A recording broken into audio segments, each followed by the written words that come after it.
Donc le projet d'Eolstab, c'est un industriel qui a breveté une nouvelle technologie d'éolienne qui a pour but d'être plus stable à la mer et au vent.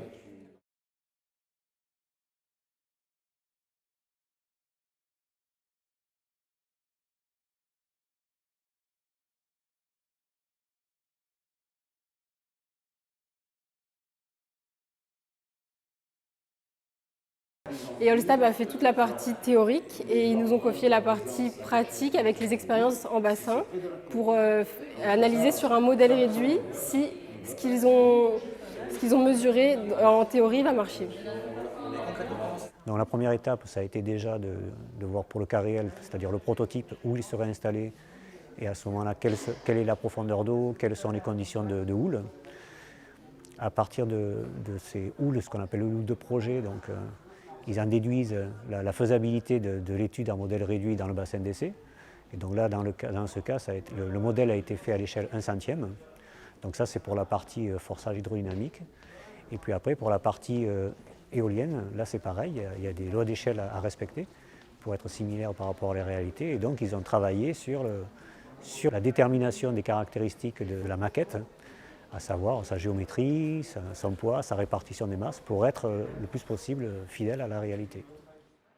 J'ai aidé à mettre en place l'éolienne dans le bassin, donc à l'installer, installer le cadre qui était au fond, les parpaings sur lesquels elle a été posée, les poids, fixer les tiges filetées et donc installer correctement l'éolienne pour qu'elle soit la plus stable possible, puisque c'était l'objectif du projet.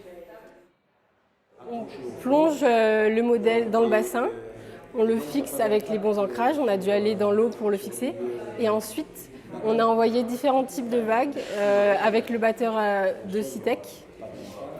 Donc des vagues plus calmes, donc des vagues classiques, et des vagues de tempête, des vagues qui arrivent tous les 100 ans.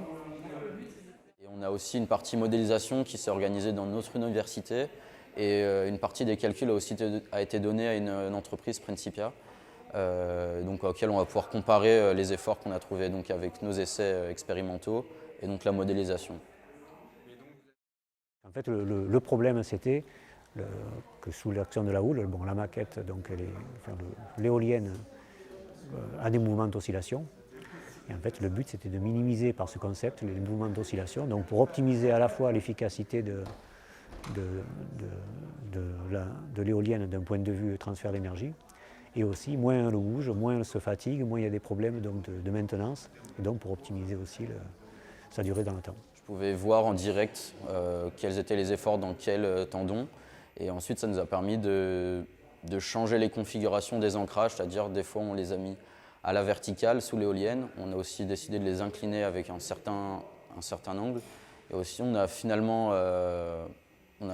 déduit qu'on pouvait avoir certains tendons à la verticale et d'autres inclinés. Et donc, ce qui permet de retenir une solution qui permet de faire un bon compromis entre effort dans les tendons et déplacement de l'éolienne.